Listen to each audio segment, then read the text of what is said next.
Hi, I'm Colleen Delaney, and this is my March TBR. Hello, if you're new here on this channel, we talk about books and writing. You can subscribe if you end up enjoying yourself here today. In the description, I always put links to my newsletter and some of the books I've written. Today, we're going to talk about the books I'm going to read in March. If you're only here for my book list, I'll put a timestamp and you can jump ahead. If you tend to hang out at this channel, I'm going to chat for a little bit. Starting by saying we had the most crazy 12 hours of weather yesterday. Like unbelievably. So once I say this, you might find that you live in the same part of the country. But today is February 28th. So yesterday was February 27th and it was 74 degrees. And I live in the north. And that was very odd. And then we did have forecasted that we were going to have some very intense storms come through. So we were prepared for that. You know, I put my kids, we ate dinner early. I put my kids in their pajamas early. And then it was like 7:30-ish and the lightning was starting to get really, really bad, which is crazy for us for February. Usually like we're still very much in snowstorm territory. And one of my twins was really scared because also I feel like the first big storm of the year always freaks out kids because, you know, she hasn't seen lightning since like September. So it's freaky. And this was when it's like lightning, huge crash of thunder. So it was like intense. So I'm laying with her in her bed. It's like 7:30. Her twin sister's in there too. She's fine. And our phones all start going off. We have a tornado warning. We're like, okay, fine. So we get all the kids and put them in the basement. My oldest was in the basement already playing on his Switch. And he has a thing where he can talk to his friends who like are people we know while he's playing. And he's talking to like his best friend. And I'm like, sweetie, you have to turn off your Switch. We need to turn the TV on to the news because there's a tornado warning. And he's like, my friend's home alone. His mom's not supposed to get home for 10 minutes. I'm like, oh, shoot. And so we talked to him till his mom got home and then she got home and it was okay. But I was like, sweetie, are you in the basement? Go get in your basement.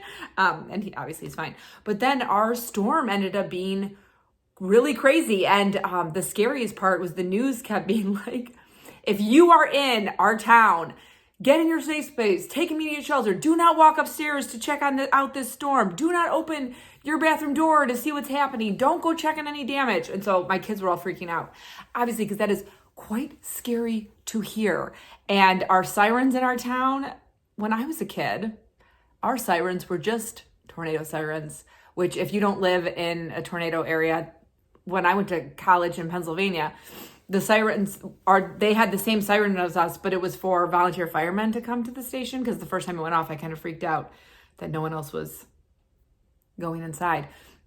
But in the town I live in now, they have that siren that goes off, but also every 5 minutes, this voice shouts, take immediate cover, which is very like apocalyptic sounding. Needless to say, we were in the basement for it ended up being over an hour that we were under a tornado warning, which is weird. Usually they're very quick. They're like in and out, but the storm kept coming. And when it actually went over our town, the tornado was no longer on the ground. So we were very lucky. The tornado touched down in a couple towns west of us. But by the time it got to our town, it was like just a funnel cloud in the sky. And we live very close to one of the Great Lakes. So then it was over the Great Lakes and then we don't worry about it when it's over the lake. But then to say crazy 12 hours, literally our temperature dropped insane and we had snow. We got snow last night. So we went from 74 degrees till with the wind chill this morning, I think it was 8 degrees at the bus stop. I think it was like high teens without the wind chill, like 18 degrees. And we had snow and now the sun is out and the snow is mostly very patchy now. But yeah, I mean, what a transition from winter to spring we're having right now and then transitioning back to winter. Intense. So now let's talk about books. Okay, I had a pretty weird reading month in February, which you'll see in my wrap up that I'll do in a few days and when the month is entirely over. But I barely read anything. And I'll go into that in my wrap up as to why that happened. But so because of that, a lot of books that were on my February TBR are on this TBR. Also, if you've been following it along, I have this rule for myself that I have to I change it to read/sell 14 books for my physical TBR before I can buy any more books. And now it's suddenly it feels very like down to the wire because my birthday is the first week of May and I always on my birthday go to like 5 bookstores and buy basically my entire summer TBR. It's like a fun tradition I like to do. And I really want to complete the 14 books challenge before I do that. So I have a huge TBR right now. I'm not going to read all these books, and I have them in sections. So you know which ones I'm definitely going to read, which ones I might start, which ones I might read, how that goes. And yeah, let's just get started with that. The first book I really, really hope I'm going to be done with. So it's February 28th, and there's an extra day this year. So I have, I don't know, it's like noon. I have like a day and a half to finish this, but I'm currently reading The Foxwife by Yangsze Choo. I have, I think, 160 pages left. I'm really enjoying it. Okay. So I don't think it would be difficult for me to finish this book. It's more just like a time thing, whether or not I'll have enough time. I also started a very large home project today. I started painting my bathroom, and I did that for about an hour and a half this morning. I have to do at least another hour today, let it dry, another coat tomorrow. So it's mostly just me giving myself projects. I'm really liking the book. It's fantasy with East Asian mythology about fox shapeshifters and a detective who's following them. And I'm loving it. Yangsze Choo also wrote Night Tiger, which I didn't read, but she wrote The Ghost Bride, which I really enjoyed. My book club and I did it, oh my gosh, 2019. And so I've really been enjoying this one too. Now let's talk about some books I haven't started yet. We're going to start with the books that are from my physical TBR. So first I have Nantucket Nights by Ellen Hilderbrand. This I talked about, it was on my February TBR. It's about 3 women who go to Nantucket every Labor Day together and like skinny dip and have a really fun night. And then one of them disappears in the water one year. And I read the first 2 pages last night. Last night I got a lot of these books out and read the first 2 pages and was kind of like, okay, time to buckle down. What am I going to read? And they were good. So I think this is going to be a quick read also because it's not long. It's like 250 pages, I think. No, even shorter, 225 pages. So I do think I'll read this one pretty much at the beginning of the month because I am looking for some things just to fly through, which I know is like a weird thing. Like you should take as long as you want reading, but this month just kind of put me in a reading funk, and I like to be actively reading, and I just didn't do it this month, so I need to get back into actively reading. Next, I picked Skylight Confessions by Alice Hoffman. I mean, I love Alice Hoffman so much, so much. And I have this and I have Here on Earth upstairs that are still on my TBR. And this one is about 2 people who like believe in destiny that they're supposed to be together, and it sounds like their relationship's very toxic. But again, I read the first 2 pages of this, really liked it, and almost had to keep reading it because it was so good, and thought, I'm going to read this book. It's one of those books that I'm like, I'm going to inhale this book in like 2 days because it just feels like that kind of book for me. Okay, and this is just very random, but I started looking. There are quite a few books on my physical TBR that I have started and not finished. And one of them is How to Keep House While Drowning. I'm on page, oh, these don't have page numbers. Oh, yes, they do. I'm on page 56 out of 144. And I was really enjoying this book when I was reading it and then just stopped. And I thought, I had a very difficult autumn. And which is part of the reason I bought this book, because I felt very much like, just like my everyday tasks were getting out of control. Because yes, I am an author and I don't make really money doing YouTube, but I do YouTube. But mostly I'm like a mom and like a homemaker, because I make money writing, but that's not like my main job in life. So it is something that I do, like I clean the house and stuff like that. That's like falls in my jurisdiction. And I felt like this autumn was just really hard. I had the death in the family at the end of the summer, and then we spent pretty much all of November and December sick. And so I've really been taking these last 2 months to kind of feel like I can like get my physical life, the place I live, back under control. And this is part of me like painting a bathroom, and I put a doorknob on a door today, like just those kind of things. And I was like, I'm going to finish this book, because I did think when I read it, it was very good for like my self-esteem to read a book like this. That's very much like, some days you're not going to be able to do all the stuff you want to do, but here's like 2 small things you can do so you don't feel like your life is spinning out of control. So I'm going to finish this month. The next 2 books are kind of weird how I'm going to talk to you about them. So one is I Capture the Castle by Dodie Smith. This is a classic I wanted to read for a really long time, and it always comes up. I watch a lot of booktubers, obviously, on like people's like favorite books to read in the spring. And so I was like, oh, well, maybe I'll read it this spring. So then I looked, and it's like 340 some pages long. And it's a classic, which means it'll take me a little longer to read. So then I noticed that the book is broken into sections, and the first section is March. And the second section is April and May. And there's the cute little picture for April and May. And then the last is, I think, June to October. Let me double check. Yes, the last section is June to October. So I thought it might be kind of fun if this March, I read March, so it's to page 67. And then in April and May, I read April and May. And then from June to October, I read the last part. Because I'm not the kind of person that's like going to sit down and like burn through classics. It's just not how I am anymore. I used to. But I was like, oh, that's kind of a fun way to read this book. And then I'll be actively reading it for the next few months. But I'm like, I can commit to reading 67 pages of this classic in March. Definitely. So the funny thing I found is on page 51, there's a dog ear. I bought this used. And I didn't pop it up because I wanted to see if at page 51, I'm like, oh God, this book is boring. Because that's why the person's left it marked there and then never picked up. Or if something important happens on page 51 and that's why they marked it. Either way, I'll let you know. In January, when I did like my big TBR. So my family is quite large. I'm one of 5. And so my siblings and I and our spouses don't get everybody presents. We like each pick a name. And so my sister-in-law picked me. And I just told her, I gave her like a very long list of some books I wanted.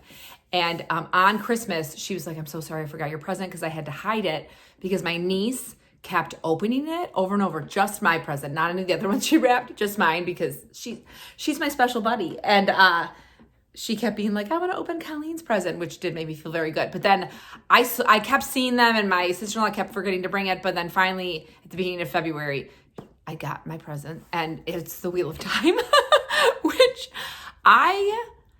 so I've been like casually interested in reading The Wheel of Time since like 2003, I think, which is like maybe 2002. The first year I worked at the indie bookstore that I worked at on and off in my late teens and 20s. And I remember seeing like the super old covers and being like, I bet I would kind of like that, but never picking it up. I really love the Amazon series, which I know a lot of people have like a lot of terrible things to say about it, but I really love it. And I really love the character of Moraine like so much, who I'm not gonna remember that woman's name. She's in Saltburn now, and she's Jane Binley in the 2005 Pride and Prejudice. I feel like her name is like Rose something. I'll write it out here. But I love her character on the show. And so I was like, maybe I'll read Wheel of Time. Here's the thing. This is a 750-page book. More than that. It's more than that. And I'm not going to read a 750-page book in March. But you know what I thought I might read? The first 100 or 200 pages. And I'm just going to treat it like that. Like on my March wrap up, you'll get like, okay, I read part whatever, because I think this is separated into part. Oh, no, just chapters, I think. Maybe it's not parts. But I'll be like, okay, I read this part. Okay, I read the next part. And I might just take a year to read this book. And I might just take the rest of my life to read the series. Or maybe I'll transition into one of those types of people that reads like one book a month, but I just can't see myself doing that. God, I love a good map. Look at that. I just love a book with a map. Okay, so now on to some more normal stuff. Because I am so concerned with reading 14 of these books, and also I have like book of the month books I want to read. Reading 14 of these books before my birthday. I also have this stack of 4 books, which are like soft maybes. Like if I have a good reading month, which maybe I do, or maybe like my book of the month books just aren't doing it for me. I'm gonna just save them for later because they're not on that list. These are some books I might pick up in March. The first is Rebel by Beverly Jenkins. I wanted to read it in February, and February was weird. February was rough. I'll tell you all about it in my February wrap up. But so this one is like, I might read this in March. I got my bookmark ready and everything. If I'm feeling like I want to read a historical romance, this would be a good choice. I also have Lover Awakened by J.R. Ward, which this is in the Black Dagger Brotherhood series, which is like hard for me to recommend because I feel like you have to have been at least a young adult in the early 2000s to not be like offended by this book. It's very much of its time. I read Lover Eternal, I think was the one I read. And Yes, Lover Eternal. So I don't even know what number this is, but I read Lover Eternal and I was like, I'm not going to read this whole series, but I want to read Zadis's book. The heroes all have very weird names. And then I was at Half Price Books and I had sold some books and they had Zadis's book. And I'm like, you know what? I'll just grab it and maybe I'll want to read it. And there was one other guy whose book I wanted to read. I can't remember what his name was. They all had weird, like Fury, Phury. And like, they all had weird names like that. This guy is Zadist, Zsadist. And Zadis's heroine's name is Bella, which I find kind of hilarious because of Twilight. But yeah, they're vampires. I should have mentioned that. This is about vampires. But I will maybe read this if I want to read a paranormally vampire book, if that's what I'm just feeling. Next, I originally was going to put this on my March TBR. And then last night when I read a bunch of first pages, this is the one I read the first page of, like the first 2 pages. And I didn't love the voice. So I was kind of like, okay, because I'm coming off this, like, I don't want to call it a book slump because it's not really like a slump. I did read hopefully 4 books in February, but I just feel like I wasn't just like consuming them like I normally do. So I was like, I'm not going to put this on my March TBR because I feel like it might stunt my reading because I just wasn't like into the voice. But it's Midnight at the Blackbird Cafe by Heather Weber. I might also just save this for April or save it for May because it's feels a little bit more summery than springy, which that doesn't really matter entirely. I don't have to have all my books take place in the season we're in. And then lastly, I grabbed Big Swiss by Jen Began, which I read the first 2 pages of also and thought sounded good, but not like it was going to like drag me into it. Like I read the first 2 pages of Skylight Confessions by Alice Hoffman, who in all of these authors' defenses, she is one of my top 5 authors of all time. And I was like, I don't want to put this down.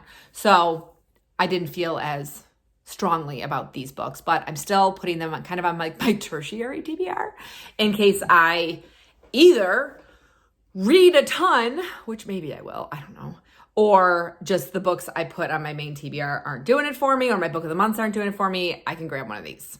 Cool. Now let's talk about book of the month. Okay, so 100%, the second I finish The Foxwife, I'm going to read Ruthless Vows. I was really planning to read this in February, and when I finished the first 3 books I read in February, I was deciding between starting The Foxwife and starting Ruthless Vows, but I was a little bit like emotionally not wanting to read something that I think is going to destroy my heart, which I do think this is going to. So I decided to read The Foxwife instead. Again, I want to read this so badly. I feel like maybe I'll read it this weekend because it's going to be March 1st on Friday. Maybe I'll just read it this weekend like a crazy person on Saturday and Sunday. I don't think we have plans, right? We just have like normal activities. But this is the sequel to Divine Rivals, which I read in January and absolutely adored. And so I really want to get to this, but I have read some reviews of people saying they sobbed. And if you've been following along, I am a very emotional reader. And sometimes I have to like prep myself because I don't like, it's like so weird. I like to cry reading books, but I don't like when you get like so upset. Like sometimes I'll get so upset. I'll be upset for like 5 days over a book and I just don't want to feel like that right now. So I'm going to read it probably this weekend and probably be really upset. And then my current book of the month, the last one I have that I haven't read yet is This Spells Love by Kate Robb. I read the first couple pages of this. I feel like I read 12 pages of this and I was kind of like, okay. And it just didn't like consume me like I wanted it to, but I will read it most likely in March, depending on what the other book of the month I pick this month. So speaking of book of the month, it's February 28th today. I assume they're going to have the picks come out tomorrow on the 29th. Today they announced the winner of book of the year. It's Yours Truly by Abby Jimenez, which I'm not going to pick as my add-on. You get to, if you've been a member for over a year, you get to pick one of the top 5 books of the year. And I'm just not, I don't know. I always have kind of a hard time with book of the month romance. I mean, like I got This Spells Love and I've just kind of been dragging my heels to read it. I'm trying to think what else I've gotten. I almost never get romance from book of the month. I'm looking over at my book of the month shelf right now. Do I have any romance over there? I might not. I'll write right here whether or not. I know I got It Ends With Us by Colleen Hoover, which I don't consider a romance, but to each their own. But maybe that's the only romance I've ever gotten from book of the month. besides This Spells Love. So that was long-winded to say, I think I'm going to get Shark Heart. I was looking at Shark Heart and The Wishing Game, and I think Shark Heart's going to be the one I want to read. I don't think I'm going to read Shark Heart this month, though. I think I'll save that for summer. I don't know. Sometimes you just like, that book I thought was really interesting when it came out, but then I thought that it might be really sad. And so I didn't pick it. I can't remember what I picked that month. I don't remember what month it came out.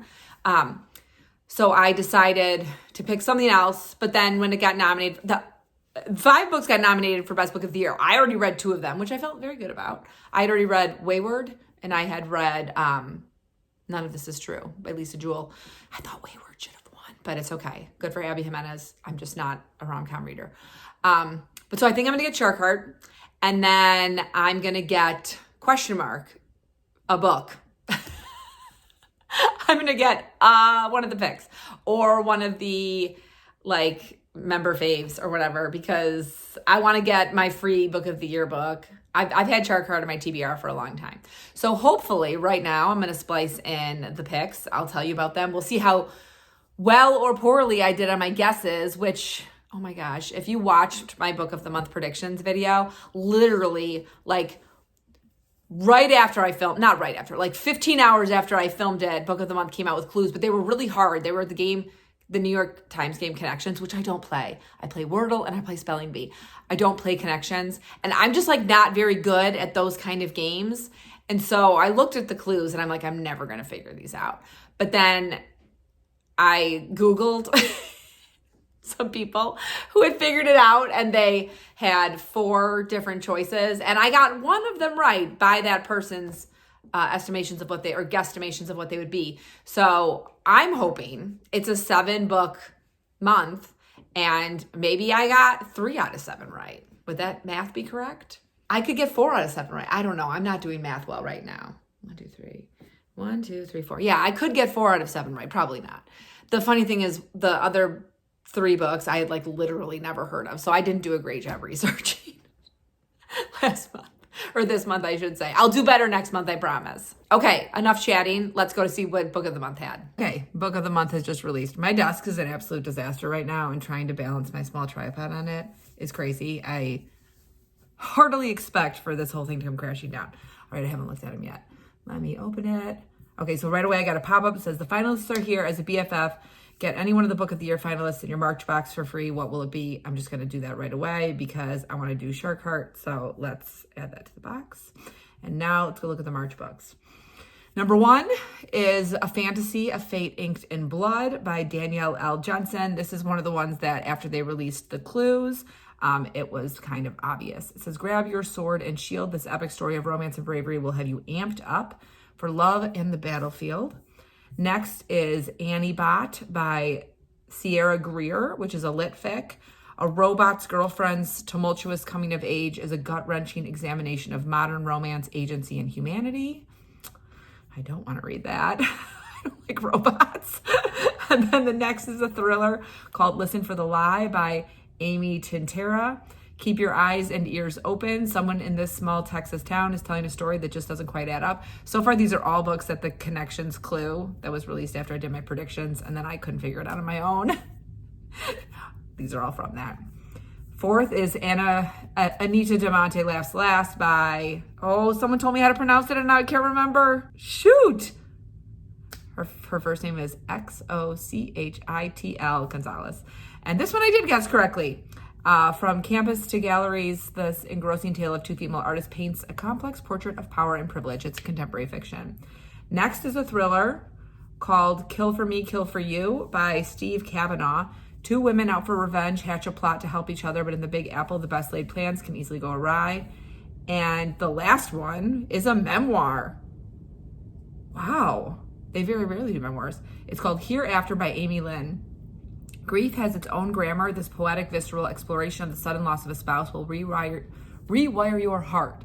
Okay, since none of these are like jumping out at me that I want to read them, I'm going to look at the member faves that are available. And they are The Golden Couple, which I've already read. Beyond the Point, I don't know what that is. Lady Tan Circle of Women by Lisa C. I know what that is. Killers of the Flower Moon, I already own that book. And The Starling House by Alex E. Harrow.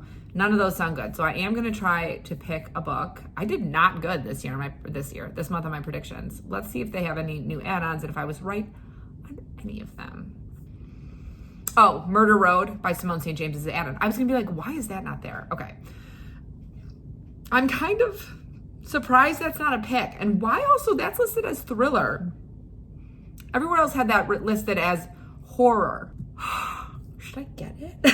How scary is it? I love Simone St. James, but like, I don't read horror. It's too scary for me. There's also some, I should continue talking to you.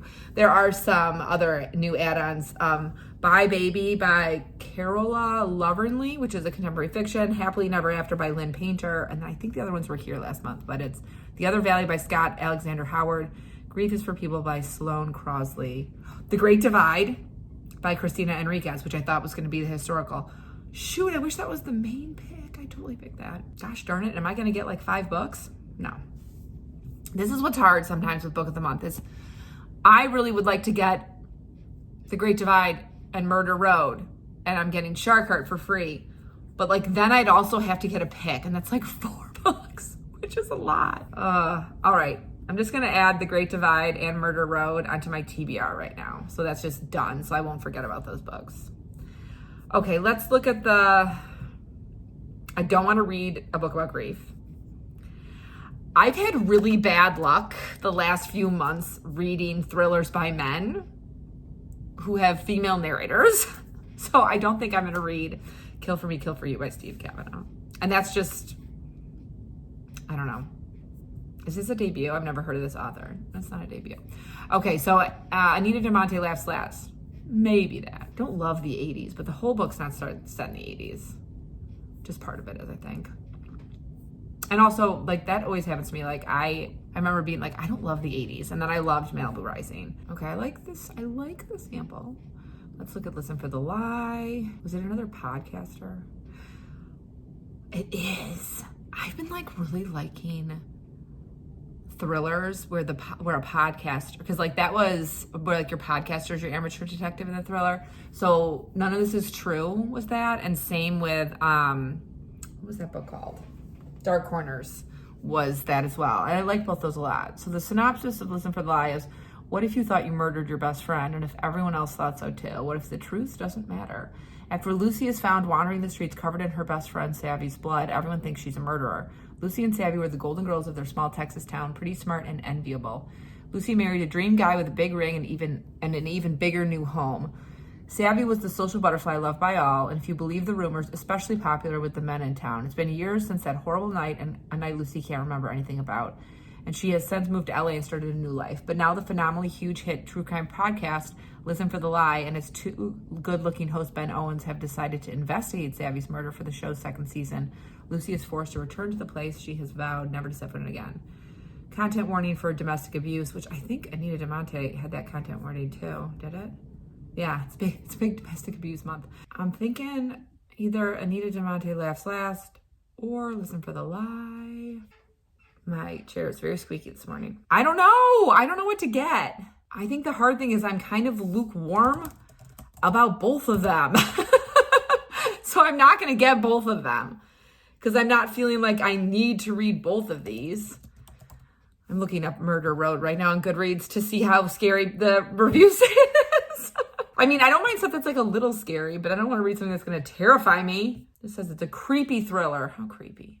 How creepy. I was engrossed from the start, scared for about 80% of the book, and intrigued by the mystery. I don't know if I can read this. Okay, I can't get Murder Road. Too scary. Okay. All right. Since I'm not going to get Murder Road, I think I'm going to get Listen for the Lie, and I think I'm going to get The Great Divide. I haven't read a historical fiction in a while, I feel like. Also, I feel like my husband will read that book too, which it's always fun for us to occasionally partner read. Okay, I think that's good. I think 3 is good. Because honestly, I'm going to finish Foxwife probably after I finish filming. I've got like 40 pages left. And then I still have to read Ruthless Vows. So I don't want to like bombard myself with so many books from Book of the Month. So I think this is a good round box. I've got Listen for the Lie, a thriller by Amy Tintera. I have The Great Divide, a historical fiction by Christina Enriquez as an add-on. And then I have Shark Heart by Emily Habak as my book of the year pick. I already said this earlier in the video. I'm not going to read Shark Heart this month. I'm going to read that in the summer. But I think I'll read Listen for the Lie and The Great Divide. I don't think I have a thriller. I like to read one thriller a month. I don't think I had any thrillers on my TBR. You'd know better than me because it's been 24 hours since I filmed that. All right, we're good. See ya. I hope that was unbelievably exciting. And I hope you found this interesting. I hope some of these books sound cool to you. If you've read some of them, please let me know. If you've read the Wheel of Time series, let's chat. One of my best friends reads it, or she probably finished by now. But like when we've been friends, we were roommates in college. And like 6 years ago, I said to her, should I read Wheel of Time? This is like way before I was doing BookTube. And honestly, it might have even been before I was self-publishing. And she said to me this phrase, be smart, don't start, which I thought was really funny. But then I really liked the series, which she hasn't watched, but she's not a big TV watcher. She also is married to someone who reads a lot of fantasy too, so they both read it together and then they could talk. My husband would never do that. There's a fun video in my backlist of my husband's TBR, which is wildly different from what I read. Okay, now I'm just rambling. If you're still here, in the comments, let me know what's on your March TBR and what you are excited to read. If you want to let me know you made it this far and you don't want to write words, give me a shamrock emoji. I wore my green for March. And as always, I hope you're in the middle of a good book, about to start reading a good book, or about to start writing a great book. I'll see you soon.